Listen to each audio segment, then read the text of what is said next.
Okay, welcome back to members of 121 Community Church in Grapevine, Texas, and our ongoing study in the problem of God by Edgar Sheffield Brightman, published in 1930.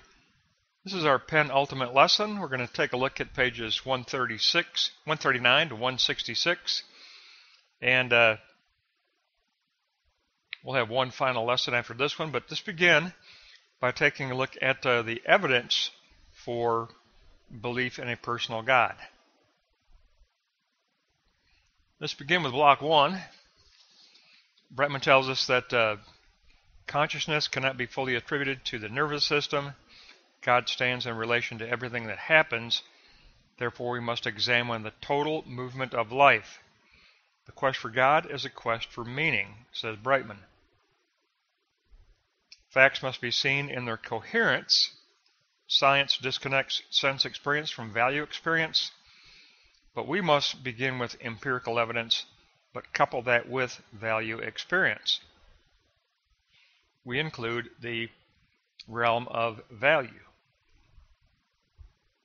Now, Brightman takes up the teleological argument. Teleology and psychology both consider experience as a whole.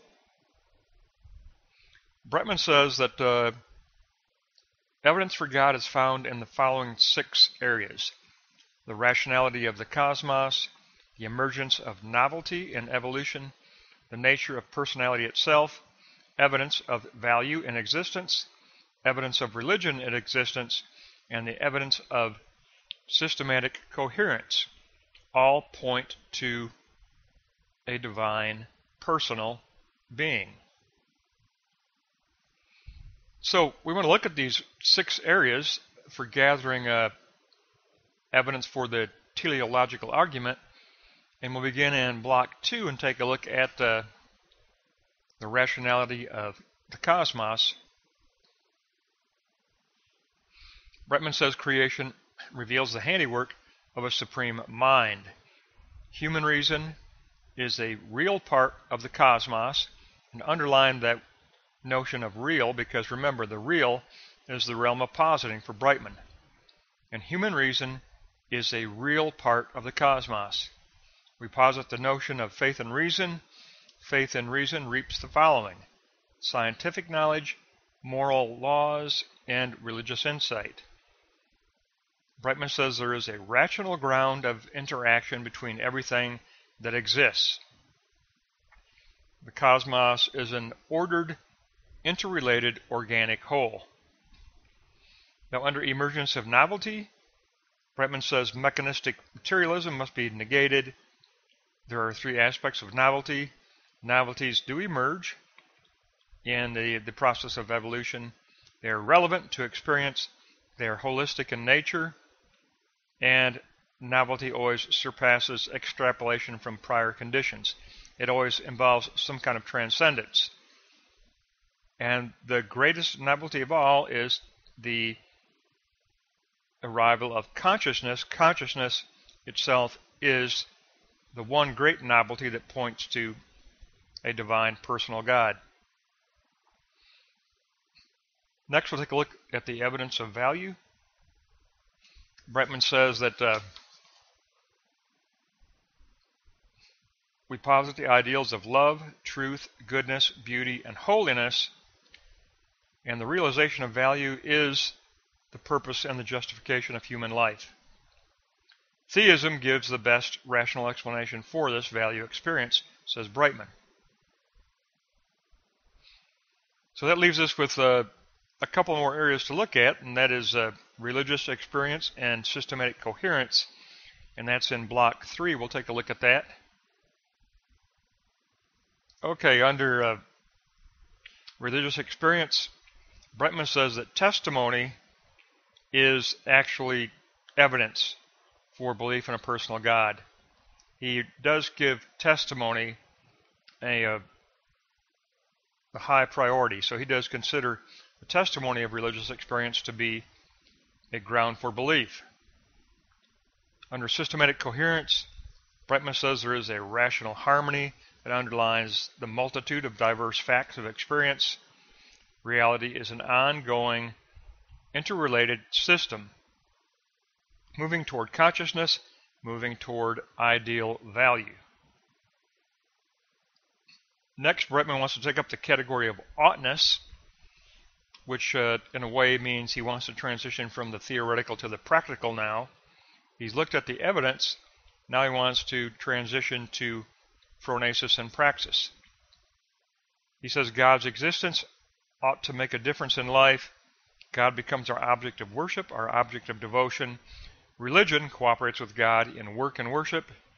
The self, as religious, is the least controlled by desire and participates in social control as well.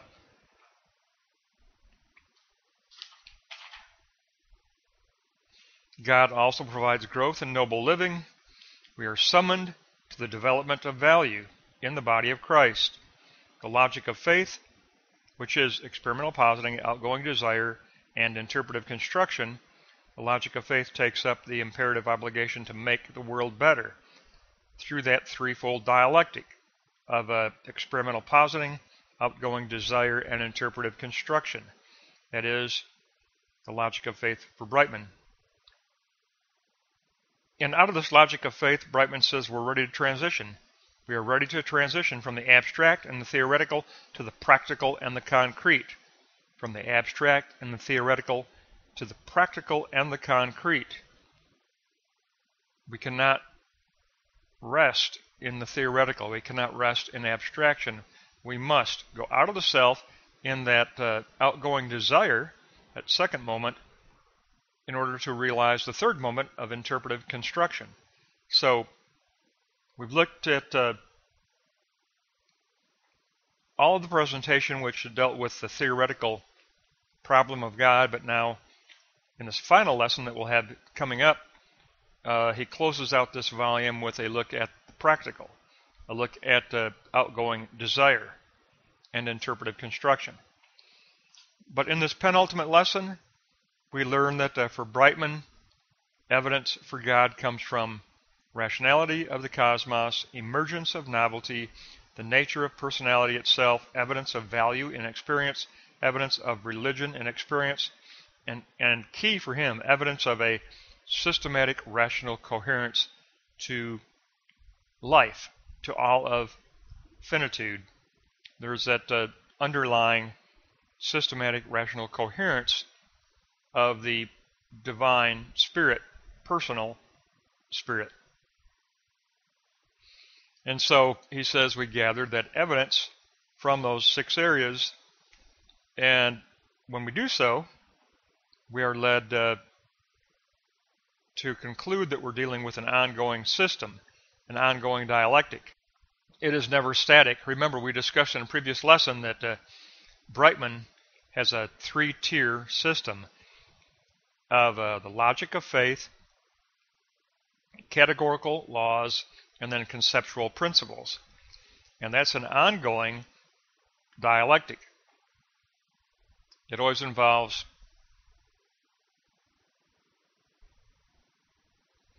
that 3-tier system of the logic of faith, the categorical moral laws, and then the multitude of conceptual principles.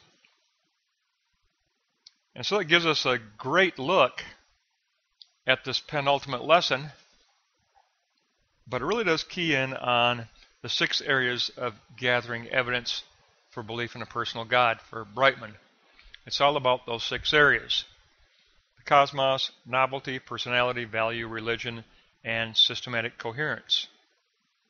That leads to an organic, ongoing dialectical system, and it means that the logic of faith must go out of itself.